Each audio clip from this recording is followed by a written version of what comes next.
Ay, happy po. Sobra. Bakit, ma'am? Eh, nakakasama ko na po yung mga anak ko, makakapiling ko na po kasi nasa loob po ako ng kulungan. Lagi ko po silang iniisip kasi ako lang po nag-sustain sa kanila. So, iniisip ko po araw-araw, lagi po akong umiiyak hanggat gusto ko po na makauwi. Kaso, ngayon lang po ako nabigyan ng pagkakataon makauwi sa tulong po ng OWA. Mahirap po kasi lockdown po, pati po yung food namin, mahirap. Lagi pong sarado, yung ano po namin, yung grills po namin, yung pintuan. Lahat po ng pulis, nandun naman po lahat ng pulis. So, ano naman po kami, alaga naman po kami ng pulis. Kaso sometimes, yung mga pulis, lagi po sila mahilig mag-shouting. Nakulong po ako kasi nung araw po na yon is day off ko. Binigyan ako ng kaibigan ko ng beer. So, pumunta po ako sa bahay ng kaibigan ko. Nung araw na yon may check-in na CID. So, naghanap po sila ng mga ID na valid. Kasi karamihan po sa Dubai is mga TNT, overstay visa. Kaya po, nung pag-open ko po ng bag, nakita po yung beer. Kaya, hinuli po ako ng CID.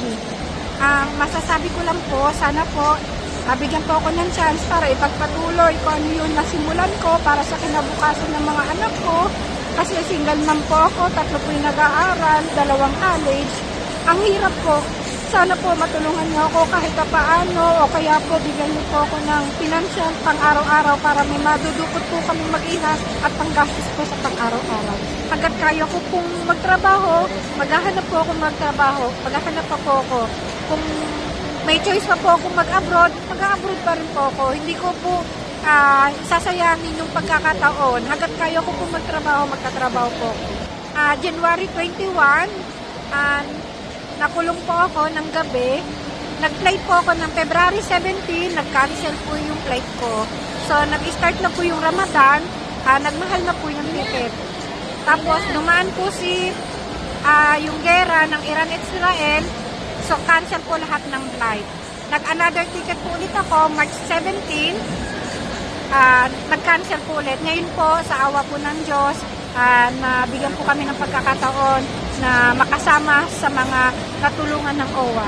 Nung gabi-gabi po umiyak ako, hindi ko po alam kung pumapasok sila, kumakain ba sila, kasi ako lang talaga yung nagsusustento sa kanila. So, walang araw, walang gabi na hindi ako umiiyak. Lagi ko lang sila iniisip. Kaya pinagdadasal ko na makauwi ako ng maaga para kahit paano makagawa ko ng paraan para ipagpatuloy yung pag-aaral nila.